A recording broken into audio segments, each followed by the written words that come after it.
इयत्ता 4. शाळेचे नाव जिल्हा परिषद प्राथमिक शाळा केडचांगाव. एक नदी वाहत होती डोंगरदऱ्या खोऱ्यातून, एक नदी वाहत होती डोंगरदऱ्या खोऱ्यातून, हिरव्या आंब्याला घालून असा मार्ग काढती जंगलातून, हिरव्या आंब्याला घालून असा मार्ग काढती जंगलातून. मानवी वस्तू जाता ऐकले तिने बोल बुबडे, मानवी वस्तू जाता ऐकले तिने बोल बुबडे, परत काणी आली बोलता पडले तिला मोठे कोडे, परत काणी आली बोलता पडले तिला मोठे कोडे. खरतर तपश्चर्या करता तिने वरदान दिले देवाने, वरदान दिले देवाने. नदी मग बोलू लागली सांगू लागली गऱ्हाणे, नदी मग बोलू लागली सांगू लागली गऱ्हाणे. आदरणीय गुरुजन आणि माझ्या परीक्षकांना माझे नम्र वंदन. आजच्या या स्पर्धेच्या निमित्ताने मला एका सुंदर विषयावर बोलण्याची संधी मिळाली. त्यात माझे विचार तुम्ही ऐकून घ्यायला शंकाच नाही. तुम्ही माझ्या भाषणाचा विषय ओळखलाच असेल. माझ्या भाषणाचा विषय आहे मी नदी बोलते. उंच टेकडीवर शाळा माझी पायथ्याशी वाहते नदी, उंच टेकडीवर शाळा माझी पायथ्याशी वाहते नदी. किनाऱ्यावर गवत हिरवे जणू मऊ मुलायम गादी, किनाऱ्यावर गवत हिरवे जणू मऊ मुलायम गादी. होय, माझ्या शाळेकडे जाणारा रस्ता नदीच्या कडेकडेनेच जातो. रोज शाळेत जाताना आम्ही सर्वजण किनाऱ्यावर असणाऱ्या गवताच्या मऊ गादीवर लोळत खेळत बागडत उड्या मारत शाळेत येतो. आणि संध्याकाळी शाळा सुटल्यावर मला पुन्हा नदीची दर्शन होती. पण ते तर वेगळीच दिसते. सकाळी सूर्योदयाच्या सोनेरी किरणांनी चमकणारे तिचे पाणी आणि संध्याकाळी ते तांबूस दिसते. सकाळी पाणी भरणाऱ्या स्त्रिया, कपडे धुण्याचा आवाज, सगळे गजबजून जाते आणि संध्याकाळी नीरव शांत, फक्त पाण्याचाच मंद आवाज. अशी शांत वातावरणात कोणाला बसावे न वाटले तर नवलच. मी देखील त्या दिवशी नदीकाठी मस्त पाय पसरून बसले होते. त्यातच आकाशात जाणार रवी, दूर जाणाऱ्या पक्ष्यांचा झगा, शेतातून घरी जाणारे शेतकरी आणि पक्ष्यांचा संगीतमय आवाज. येतानाच मला सरांनी शिकवलेले कवितेच्या ओळी आठवल्या. नदी बाई माय माझी डोंगरात घर, लेकरांच्या माये पोटी येते भूमीवर.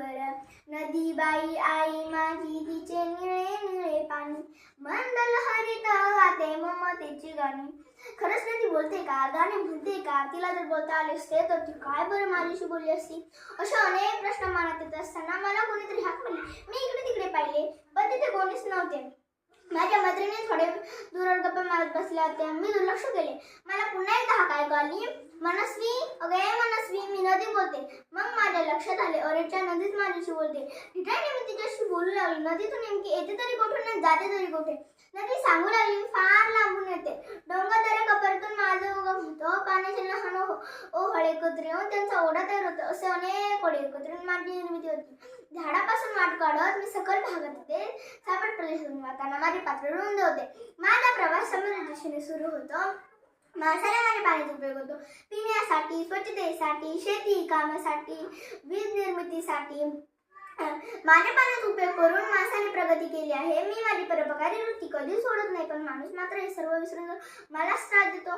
कारखान्याचे रसायन मिश्रित, गटारीतील मिश्रित पाणी माझेच पात्र सोडतं आणि असे प्रदूषित पाणी पण स्वतःच आजारी पडतो.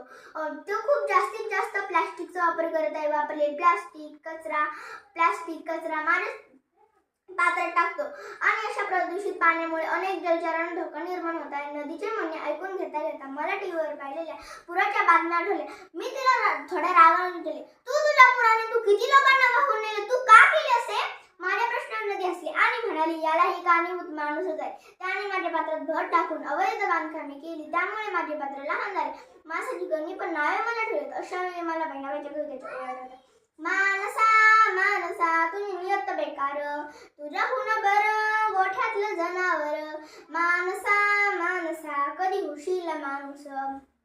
नदीबाईच्या डोळ्यातून अश्रू वाहू लागले होते. त्यावेळी नदीने मला काही देशभक्तांची आठवण करून दिली.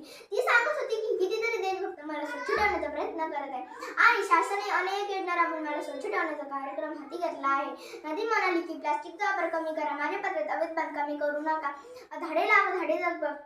त्यावेळेला आईच्या हाका आली. घरी जायला खूप उशीर झाले. मला आई खूप रागवली होती. मी जड पावलाने नदीपाशी निरोप घेतला. पण डोक्याचे चक्र जोरात फिरत होते. खरंच माझ्या लवकर शाणे व्हावे आणि जीवदान द्यावे. त्यांचे जरी उत्तरच आपण बघू. सर्वांना आहे म्हणून म्हणण्यासाठी की नदी बाई जल साऱ्या तान्हेल्यांना देई, कुणी असो कसा असो भेदभाव नाही. शेतमळे मायमुळे येती बहरास, थाळीमध्ये माझ्या भाजी भाकरीचा घास. अशा परोपकारी त्यांना वाचवण्यासाठी एकत्र येऊया. नदी वाचूया, जीवन वाचूया आणि प्रगती करूया. धन्यवाद.